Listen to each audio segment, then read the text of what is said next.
अस्सलाम वालेकुम नाज़रीन। कुरान के तर्जुमे के नए एपिसोड में आपका खैर मकदम है। कल हमने सूरह बकरा आयत नंबर 20 तक का लफ्ज़ी तर्जुमा बयान किया था। आज हम उसके आगे का तर्जुमा बयान करेंगे। ठीक है, मैं शुरू करता हूँ। औज़ु बिल्लाहि मिनश शैतानिर रजीम, बिस्मिल्लाहिर रहमानिर रहीम। ए लोगो, तुम अपने रब की इबादत करो जिसने तुम्हें पैदा किया और उन लोगों को जो तुमसे पहले हुए, ताकि तुम परहेज़गार हो जाओ। जिसने तुम्हारे लिए ज़मीन को फ़र्श बनाया और आसमान को छत और आसमान से पानी उतारा, फिर उसके ज़रिए फल निकाले तुम्हारे लिए रिज़्क़, सो अल्लाह के लिए कोई शरीक ना ठहराओ और तुम जानते हो। और अगर तुम्हें इस कलाम में शक हो तो हमने अपने बंदों पर उतारा है। अगर तुम्हें इस कलाम में शक हो जो हमने अपने बंदों पर उतारा, तो इस जैसी एक सूरत ले आओ और बुला लो अपने मददगार अल्लाह के सिवा, अगर तुम सच्चे हो। फिर अगर तुम ना कर सको और हरगिज़ ना कर सकोगे, तो उस आग से डरो जिसका ईंधन इंसान और पत्थर हैं, काफिरों के लिए तैयार की गई है। और उन लोगों को खुशखबरी दो जो ईमान लाए और उन्होंने नेक अमल किए। उनके लिए बागात हैं जिनके नीचे नहरें बहती हैं।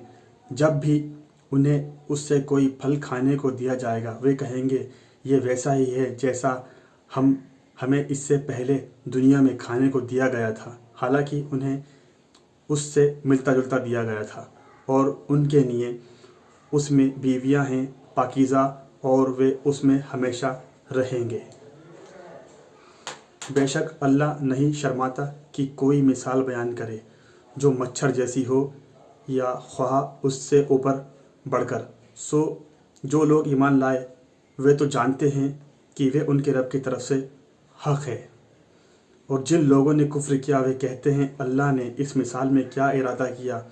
वे इससे बहुत लोगों को गुमराह करता है और इससे बहुत लोगों को हिदायत देता है, और इससे नाफरमानों के सिवा किसी को गुमराह नहीं करता।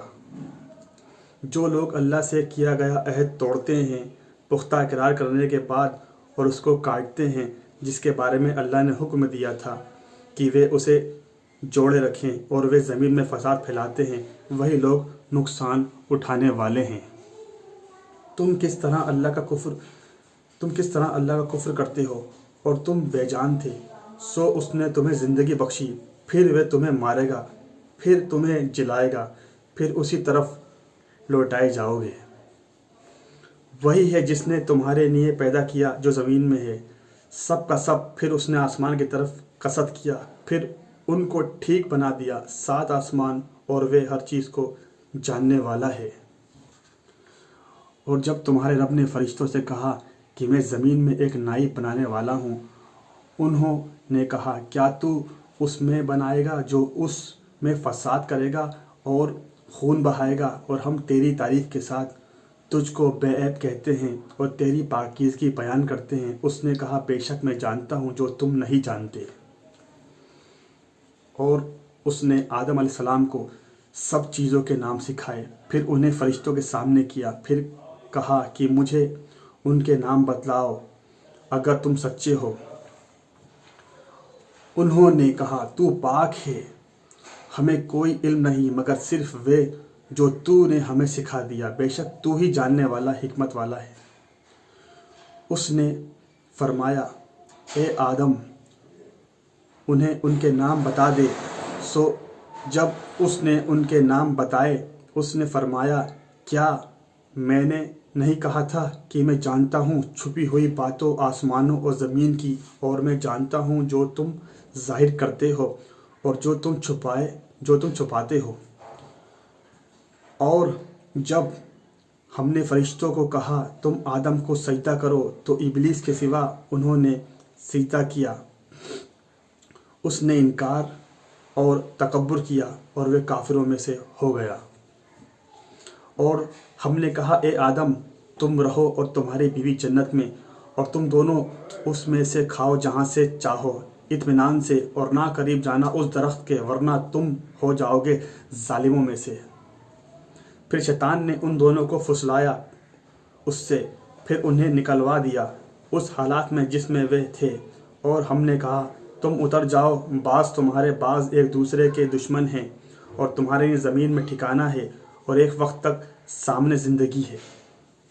پھر آدم علیہ السلام نے حاصل کر لیے اپنے رب سے کچھ کلمات، پھر اس نے اس آدم کی توبہ قبول کی، بے شک وہ توبہ قبول کرنے والا، رحم کرنے والا ہے۔ ہم نے کہا تم سب یہاں سے اتر جاؤ، بس جب تمہیں میری طرف سے کوئی ہدایت پہنچے سو جو چلا میری ہدایت پر، نہ ان پر کوئی خوف ہوگا نہ وہ غمگین ہوں گے، اور جن لوگوں نے کفر کیا اور جھٹلایا ہماری آیتوں کو وہی دوزخ والے ہیں، وہ ہمیشہ اس میں رہیں گے۔ اے بنی اسرائیل اولاد یعقوب، میری نعمت یاد کرو جو میں نے تمہیں بخشی، اور پورا کرو میرے ساتھ کیا گیا عہد۔ میں تمہارے ساتھ کیا گیا عہد پورا کروں گا اور مجھی سے ڈرو۔ ناظرین، ہم نے آیت نمبر 21 سے آج شروع کیا تھا اور آیت نمبر 40 تک ہم نے مکمل کیا۔ انشاءاللہ اگلے ایپیسوڈ میں اس کے آگے کا لفظی ترجمہ بیان کروں گا۔ تب تک کے لیے آپ لوگوں سے یہی گزارش ہے کہ قرآن کے ترجمے کو زیادہ سے زیادہ لوگوں تک پہنچائیں، اور اسی کے ساتھ میں آپ سے اجازت چاہتا ہوں۔